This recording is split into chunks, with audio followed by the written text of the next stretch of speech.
Hello guys, today I'm going to be doing a showcase on nuclear control. This is a 1.6.4 mod and I haven't actually noticed any sort of mod tutorials out there for this version of the mod. So I thought, why not do one? It's only a quick one. We've not got very much to cover, but there are some really cool features of this mod and some really good control you can do, not just with nuclear reactors either. You can look up sort of things with your tanks and stuff. So let's get started, shall we? Now, first of all, the one thing I want to show you is you're going to be wanting a IC2 nuclear reactor, and we've got it hooked up to an MFSU here. And over here is the thermal monitor. Now, this allows us to actually monitor our heat output of the nuclear reactor just by sticking this block on. So as you can see, look, our heat is already over 500. If I wanted to change this so it notified me when it was over, I don't know, let's say 1000. Then it would do that, and as you can see the box turned green. So our nuclear reactor is actually at a heat of less than 500 here. I'm going to turn it on now, and the heat should start going up a little bit. Let's remove some of these coolant cells just to make sure.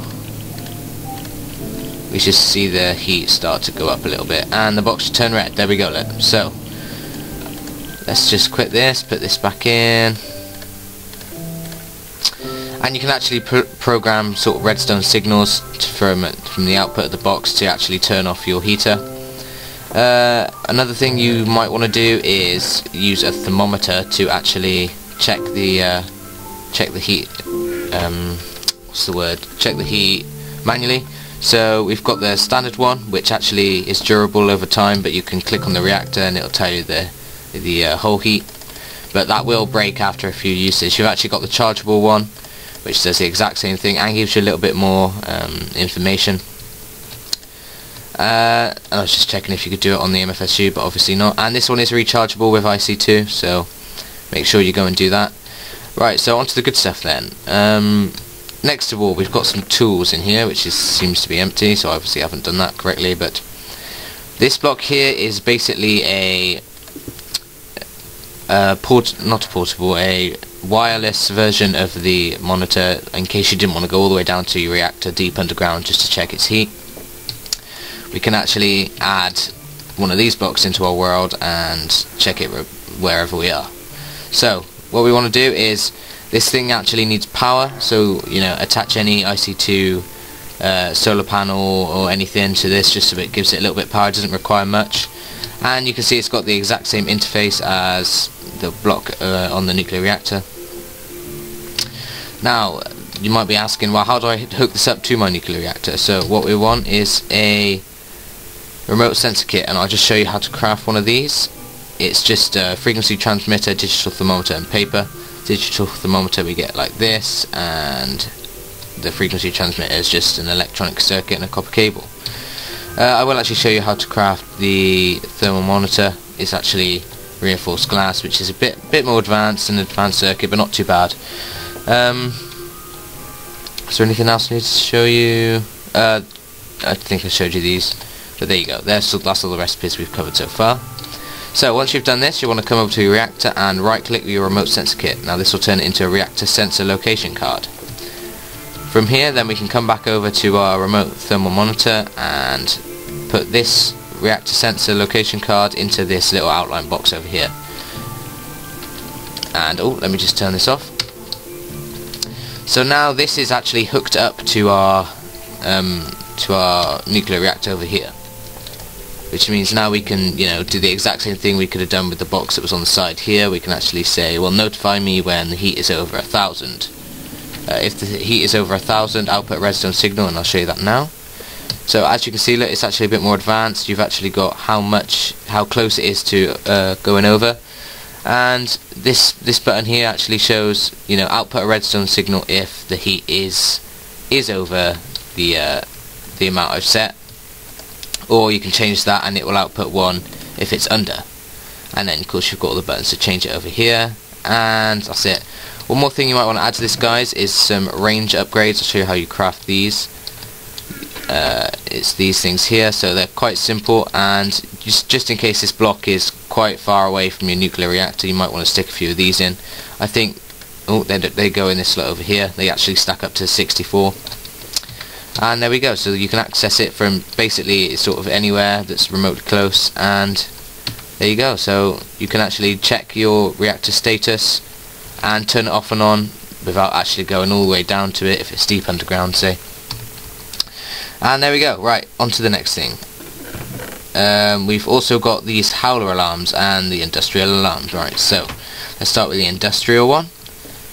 We're going to put it down next to a redstone wire that's attached to this box, and we're going to say if our heat level is over 1000, which it is, output a redstone signal. So as you can see, look, this is actually flashing bright lights and outputting a sound, so we actually, we can hear that something bad's going to happen if we don't sort it out quickly. It's actually really loud, so I'm going to turn that off. But as you can see, you've actually got a sound range here, so you can turn it all the way up or all the way down. And there you go, we've actually also got a howler alarm which does the exact same thing, but you have got some different sounds here. You've got sci-fi, which sounds a bit like this. I think that's a bit cooler. You've got the thing here, and on their website, Nuclear Control's website, you can actually download new sounds to put into that. Let's just turn this off by setting that. There we go. There we go. Right, anyway, so that's it for the howler alarms and stuff. What else have we got in here? Anything? The remote sensor kit is just that to craft. I think I showed you that. And this box here, actually, I haven't showed you how to craft. This thing is called a remote thermal thingy. I can't find it. There it is. I scrolled right past it, and it's literally just a frequency transmitter, so it's really easy to craft. And the portable one is just, well, well, that's a bit weird. This one's a bit more, that's really weird. I would have preferred to use this one, but it's a bit less cheap than the actual one you just stick on the side. I think that's a bit weirder. Maybe that's a bug or something, I don't know. But next up, we've got these industrial panel extenders and industrial information panels. So I'm actually going to grab a few of these, and I'm actually going to set one up. So first of all, you always want a industrial information panel anywhere around your multi-block structure. Then you can cover it, and you can see how it joins together. Look, you can have this any size you want. Let's say up here, we can have massive screens, just the basics. And from here we can actually use our reactor card. So you can actually, if you need another one, just go over with the with one of these and right click it again. We can put that into our industrial information panel like this, and it will actually, well, yeah, first of all, it will actually show that the information on here. So we need to add a range card to this just to make it a little bit more, well, so we can actually see the information. So let's stick a few range cards in here, and we can see all the information here. Look, you can actually type a name in for your reactor. So let's just call it reactor 1. And you can see that it's off at the moment. We've got the melting points, the other information and stuff, and we can actually add stuff in. So we can see the output and the thing. So if we turn this thing on now, we can see that the green light is lit up, and we can see that it's outputting 60 EU per tick, and the remaining cycle is 5 hours and 24 minutes. And that basically means it'll be 5 hours and 24 minutes until this quad fuel rod of uranium runs out. So there we go, guys. I think that's about it. I think, oh yeah, there's this button as well, and if you click this, look, it just makes everything a lot more simpler. I'd prefer this one because it shows you the remaining times, and it actually shows you what the numbers mean instead of just a load of different numbers. And there we go. I think we may also be able to add a color card to this. Yeah, we can. So adding a color card actually gives us this option here, and if we click on this, we can actually change the screen color and the text color of our thing. Look, so we could have, I don't know, a purple text and a bright blue background, or orange text. So it actually changes it all around, gives us a lot of customization options, and there we go. Okay, so let's take this out of here, and we'll take these back out and lob these all back in the chest. this can be kept on, I'm pretty sure. Yeah, we'll keep this on. Right, so next of all we've got, I don't know why I just said that, but next we've got the advanced ones. These were just the basic ones. The advanced ones are exactly the same. You've got extenders and the panels. You set them up exactly like oh, I'm doing this wrong. You set them up exactly like the basics. They just give you a lot more customization options. Oh yeah, one more thing I forgot to mention, guys. You actually need to be powering the information panel with a redstone signal to turn it on and off. So you could actually link this up to your reactor, so when it's off it doesn't actually show anything on the screen, but when it's on it does. And that's pretty cool. And there we go. So the advanced one. Let's put in our reactor sensor location card. And we need a few range cards, so let's get a few range cards. 1, 2, 3, 4, 5, 6. We can lob some range cards in here, and we can see all of the information. So let's say we don't want the max heat or the on and off status. We just want to know what is happening. Now from here we've actually got the button that was over here on the side, which just makes everything a lot more simple.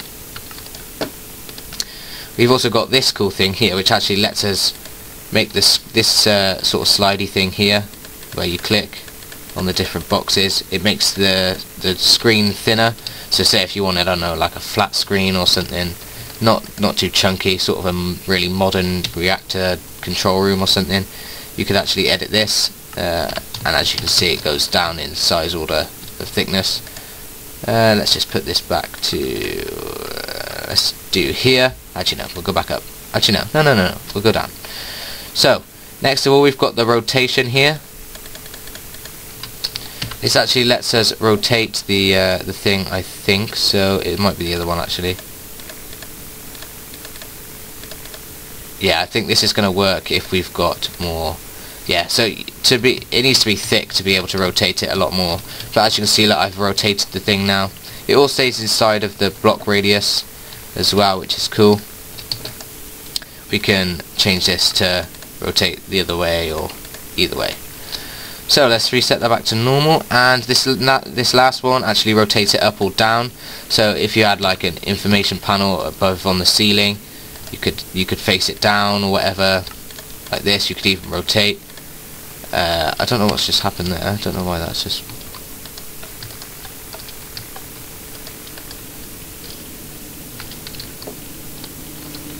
Why's that happened?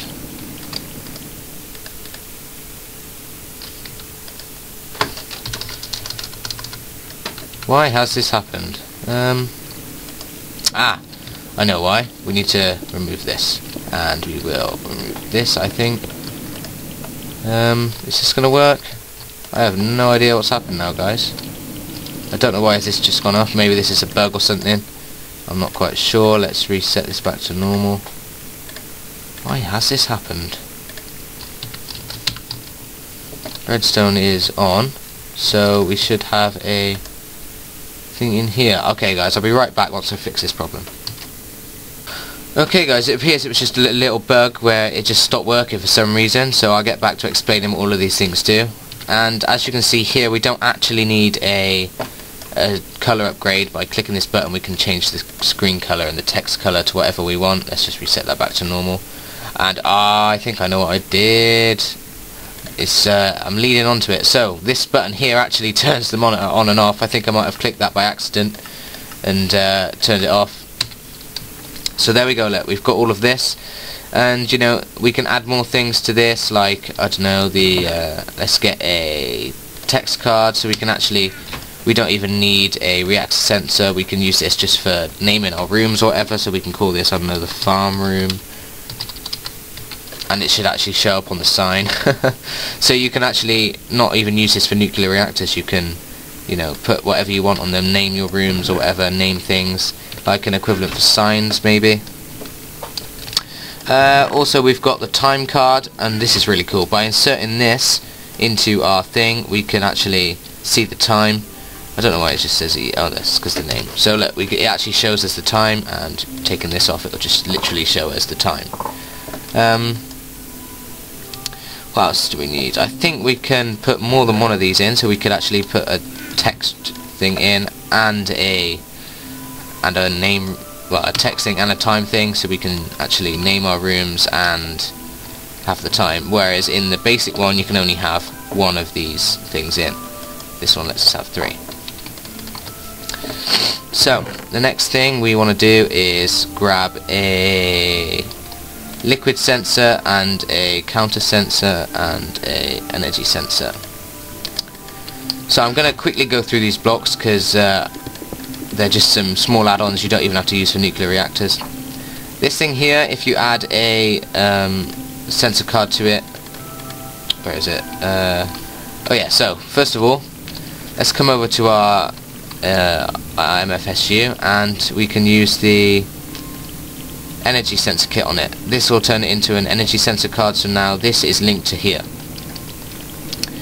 This means we can come and put it in here now, and this range trigger basically lets us output redstone signals when the power reaches specific amounts in the thing. I'll go over this very quickly. So we're at 1111. I think this might be a little bit high for this box, but if we say, I don't know, if we are under 11,000, is that going to work? Yeah, there we go. So if we are between 440 million or whatever that is, no, that's 44 million there. I'm not even sure. I'm not even sure, but you know, you get the basic idea. You can actually output redstone signals between specific amounts of energy in the sensor. We can also invert the signal by pressing this button here, so it will say don't put a redstone signal out when we're not in this energy zone. Okay, so that's that. Next of all, we've actually I don't know why I keep saying that. Next of all, so we've got the energy counter here, and this basically you put through a wire. So you know, if we had a wire coming this way and a wire coming out this way, this would actually show us how much energy was passing through this cable. And that's just what that job does. This is basically the same, but what we can do is see the average count. We can see the average amount of energy instead of it flicking all over the place. You know, maybe if you've got lots of wires connecting up into one main cable, you can actually see the average. Also with this one, you can put transformer upgrades from IC2 in to actually up your power output to like as much as you want, but it also means that you'd have to put lots of HV transformers on the other end to be able to make your machines work, because it'll be carrying a really high current. And last of all, we've actually got the liquid sensor kit. So if we come over to this Buildcraft tank and click on it, we can run back over to our advanced information panel and we can chuck it in here. And look, we can see what the information on this tank. So we've got 64,000 things of water, 0 free, and it's filled 100%. We can also do this with the energy sensor. So let's take this out a minute, not to confuse you guys. We can see actually how much energy is in our HV MFSU thing. So that's about it from nuclear reactors. Nuclear control. Is there anything else I need to cover? No, I don't think there's. So that's about it, guys. Yeah, I hope this helped. I know it's not the best sort of mod showcase in the world, but you know, at least you've got the basic idea of nuclear control. And please like, subscribe, and thanks for watching. See you next time.